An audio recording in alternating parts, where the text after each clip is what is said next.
ఓం నమో వెంకటేశాయ. ఈ మధ్యకాలంలో చాలామంది ఒక ప్రశ్న అడుగుతుంటారు. ఏమని అడుగుతుంటారంటే, ముహూర్తాలు చూసుకొని అన్నీ చూసుకొని వివాహం చేసుకున్న తర్వాత కూడా ఎందుకు భార్యాభర్తలు విడిపోతూ ఉన్నారు, ఇంచుమించుగా 50% పైగా జంటలు ఎందుకు విడిపోతూ ఉన్నాయి అని చెప్పి ఒక క్వశ్చన్ అడుగుతూ ఉంటారు. సో వాళ్ళందరికీ సమాధానము ఈ వీడియో చేస్తూ ఉన్నాను. చాలామంది పండితులు కొంతమంది ధైర్యం లేక భయంతో ప్రాబ్లంగా చెప్పలేక, అంటే విడాకులు జరుగుతాయి లేదా వైధవ్య ప్రాప్తి ఉంది అని బయటికి చెప్పలేక ఏదో ఒకటి చెప్పి చాలా బాగుంది అని చెప్పడానికి అవకాశాలు చాలా వెతుక్కుంటున్నారు. సో అలాంటి వారి కోసం వాళ్లకు మీరు ప్రశ్న వేసే విధంగా, అంటే సామాన్యమైనటువంటి జనాలు మీరు ఎవరైనా సరే ఈరోజు జాతకాలను విశ్లేషించాలంటే చాట్ జీపీటీ కానీ జెమిన్ కానీ ఏదైనా చెప్తా ఉంది. సో మీరేం చేయాలంటే మీ జాతకాన్ని ఆన్లైన్లో తీసుకొని మీ డేట్ ఆఫ్ బర్త్ టైం కొట్టినప్పుడు మీకు ఒక లగ్నం వస్తుంది.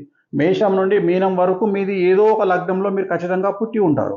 ఉదాహరణ మేషం, వృషభం, మిథునం, కర్కాటకం, సింహం, కన్యా, తుల, వృశ్చికం, ధనుసు, మకరం, కుంభం, మీనం, ఈ 12 లగ్నాలలో ఏదో ఒక లగ్నంలో మీరు పుట్టి ఉంటారు. ఆ లగ్నాన్ని మీరు ఒకటిగా భావించాల్సి ఉంటుంది.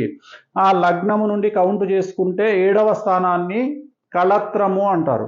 సో 7వ స్థానాన్ని కళత్రము అయినప్పుడు మీరు ఎవరి దగ్గరికైనా జ్యోతిష్కుడి దగ్గరికి వెళ్ళినప్పుడు వాళ్ళు ఏం చేస్తారంటే, ఉదాహరణ కళత్ర స్థానములో కేతు ఉన్నాడు అనుకోండి, మీ జాతకం బాగుంది అని చెప్పగానే మీరు ఏమడగాలంటే, గురువు గారు 7వ స్థానంలో కళత్రంలో కేతు ఉన్నాడు, ఏం పర్లేదా, చాలా బాగుంటుందా పెళ్లి చేసుకుంటే అని అడగండి. అప్పుడు ఒరిజినల్గా మీకు విషయాన్ని బయటికి చెప్తాడు.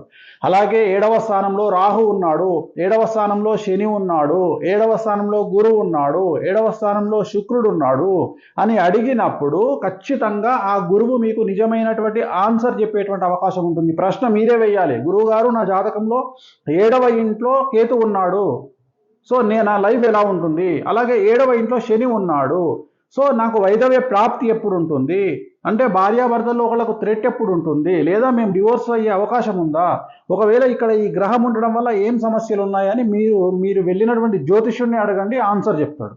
సో ఇక్కడ 7వ స్థానం లగ్నం అంటే 1వ స్థానము, 7 అంటే కలత్ర స్థానము.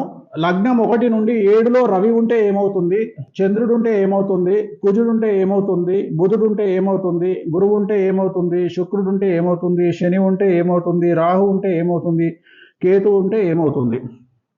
సో దీన్ని ఖచ్చితంగా అడగండి.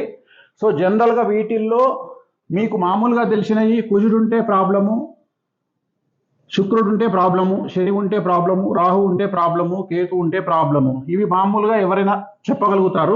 బట్ ఇక్కడ మేజర్ ప్రాబ్లము గురువు ఒకటి బుధుడు ఒకటి ఉన్నప్పుడు ఏం జరుగుతుంది అనేది చెప్పడం చాలా క్లిష్టము, దాని యొక్క తీవ్రత చాలా ఎక్కువగా ఉంటుంది. సో ఇవి మీరు డైరెక్ట్గా మీరు ఎవరైతే బాగుంటుందని చెప్తారో ఇలాంటి జాతకాలను, ఆ పంతులను అడగడానికి ఈ ప్రశ్నలు తయారు చేసుకొని వాళ్ళని అడగండి. ఓం నమో వెంకటేశాయ.